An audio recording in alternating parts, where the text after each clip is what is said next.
Sesampainya di Badar, ya,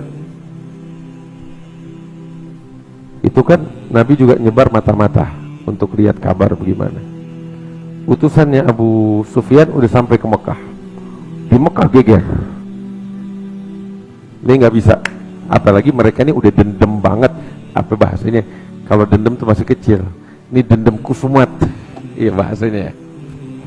Udah sampai di sini dah. Tinggal muntah doang. Benci banget sama Nabi Muhammad. Benci sebenci-bencinya.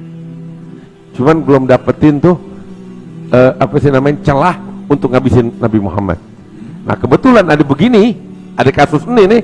Wah betul-betul, nih dia, gua mau habisin Muhammad, habis-habisnya. Begitu dengar Abu Sufyan utusan Abu Sufyan datang bawa barang dagangan mau diambil, mereka marah semuanya, bergegas dengan cepat. Kurang dari 3 hari pasukan udah siap. 1.300 pasukan prajurit. 1.300 prajurit. Dan semua pembesar-pembesar kafir Quraisy itu semuanya pada ikut. Kenapa tahu? Mereka semuanya mau melampiaskan dendam kepada Nabi Muhammad dan kepada sahabat-sahabatnya. Itu kan masih keluarga, misanan-misanan. 1.300 keluar. Pemimpin-pemimpin bangsa Quraisy, tokoh-tokoh besarnya ikut keluar. Kecuali ada beberapa seperti pamannya Nabi sendiri yang benci sama Nabi, siapa namanya, Abu Lahab. Dia nggak ikut karena mungkin faktor usia sama kesehatan, nggak bisa keluar dia, dan dia kirim orang untuk menggantikan dia. Dan ada satu lagi namanya Umayyah bin Khalaf, dia nggak ikut. Abu Jahal ini penjahat besarnya nih, yang betul-betul sebenci-bencinya sama Nabi. Dengar Umayyah bin Khalaf nggak ikut, marah dia, disamperin, ente mau ngegembosin pasukan. Itu bahasa keren sekarang nih, penggembosan. Lu nggak ikut ngegembosin namanya tuh, disamperin. Cuman kan Umayyah ini tokoh besar, orang kaya, terhormat, ya. Abu Jahal dengar Umayyah nggak mau ikut, marah dia. Dia datang ke rumahnya, sebab kalau nggak ikut ini bisa gagal penggembosan. Akhirnya Abu Jahal datang ke rumahnya Umayyah. Ketika ketemu sama Umayyah, dia udah siapin ente tahu ini yang bukhur tuh. Bukhur itu dulu dipakai sama orang laki sama orang perempuan. Orang laki pakai gahru, orang perempuan itu pakai luban. Dan biasanya luban itu dipakai bakal orang yang baru nifas, khusus orang perempuan, demi kesehatan. Ya, Abu Jahal bawa ituan tuh arang. Begitu duduk sama Umayyah, dia keluarin arangnya, dia nyalain, dikasih ke Umayyah, isinya luban. Marah Umayyah, ente ngehina aneh. Ini kan perempuan yang baru nifas lagi, istilahnya nggak suci. Ente ngehina? Iya, dia bilang. Ente kan di sini sama perempuan, katanya Abu Jahal. Ente nggak pantas jadi laki. Marah dia, dibakar nih kan nama Abu Jahal.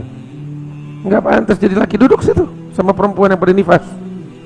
Marah, kenapa ente ngomong begitu? Iya, orang pada pergi ke medan perang, ente di sini ngumpet sama perempuan. Nih ente bawain, bakal ente diluban. Ya, biar ente duduk situ sama perempuan-perempuan yang lagi pada nifas. Jangan begitu dong, ente mau menghina. Ya kalau emang ente laki, ayo keluar sama kita. Bukan begitu. Aneh sebenarnya mau ikut sama ente orang. Cuman aneh ada masalah. Masalah apa? Ente cerita sama aneh, katanya sampai Abu Jahal nih. Masalahnya berapa waktu lalu ada kejadian. Apa itu? Sa'ad bin Mu'adz ini, ya, seorang tokoh di Madinah. Dulu sebelum dia masuk Islam itu, dia sering datang ke Mekah. Kalau datang ke Mekah, nginepnya di tempat Umayyah bin Khalaf, teman dekat sama Umayyah. Umayyah pun kalau pergi ke Syam, mampir ke Madinah, nginepnya di tempatnya Sa'ad bin Mu'adz. Jadi emang sahabat. saling mampir-mampiran dari sebelum Sa'ad bin Mu'adz masuk Islam.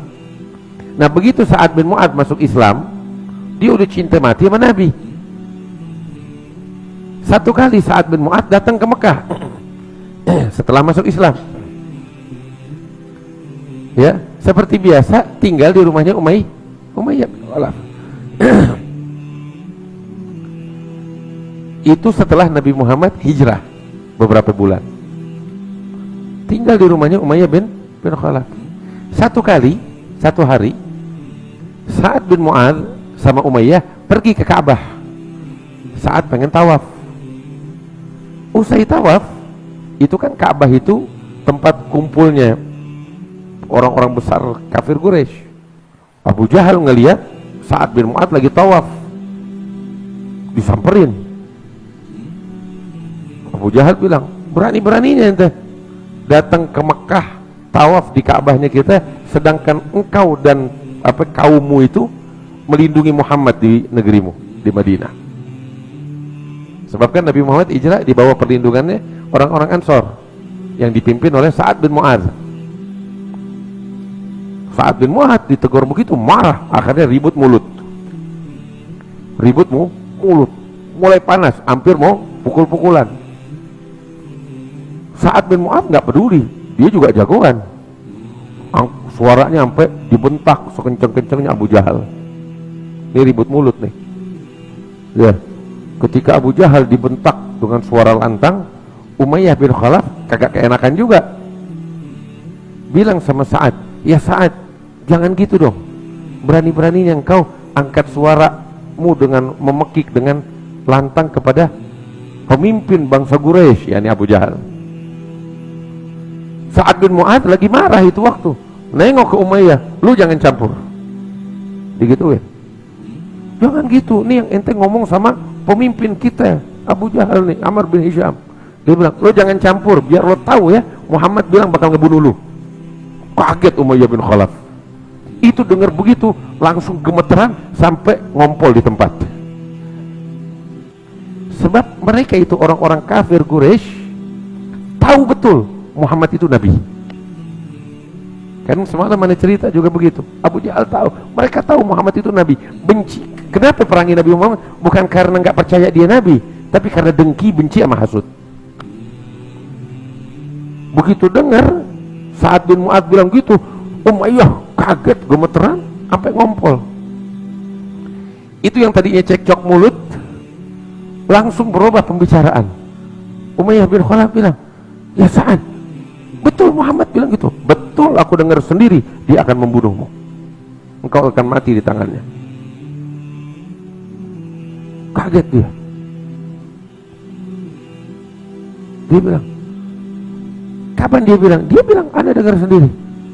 Terus dia bilang, Anda ini bakal dibunuh dengan tangannya dia atau bagaimana? Kagak, yang jelas nanti bakal mati melalui tangan dia atau tangan sahabat-sahabatnya.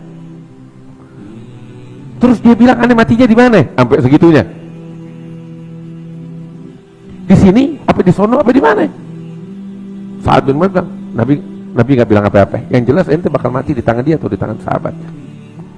Wah, ketakutan. Langsung nih Umayyah pulang ngadu sama bininya. Waduh, temenannya nih Sa'ad bin Mu'adz bilang begini-gini. Waduh, dari sejak itu tuh ketakutan. Sebab kan yang paling ditakutin sama dia orang mati. Ketakutan. Begitu dengar ya Muhammad mau menyergap kafilah pedagang di sana, dan di sini di Mekah Abu Jahal menyiapkan pasukan. Udah, perasaan gak enak udah nih, nggak mau keluar.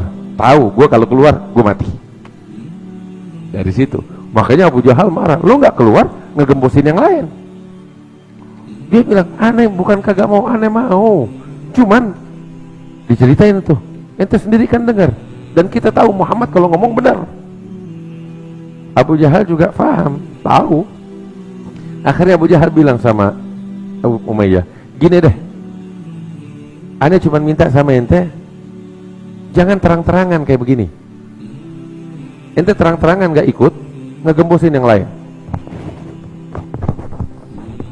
Habis bagaimana? Gini, aneh minta ente terang-terangan keluar ikut sama kita. Entar di tengah perjalanan lo ngumpet-ngumpet, lo pulang deh sono. Jadi kalau udah di tengah perjalanan, hati mereka udah tahu lo pulang, mereka juga mau balik, udah repot urusannya. Ente kan cuma sendiri, dia rame-rame. Ya udah deh, akhirnya ikut dengan syarat di tengah jalan pulang. Tapi ternyata dari tempat ke tempat hingga sampai ke Badar Umayyah bin Khalaf, nggak bisa pulang. Yusaguna ilal maut, mereka digiring kepada kematian. Hadza Umayyah bin Khalaf.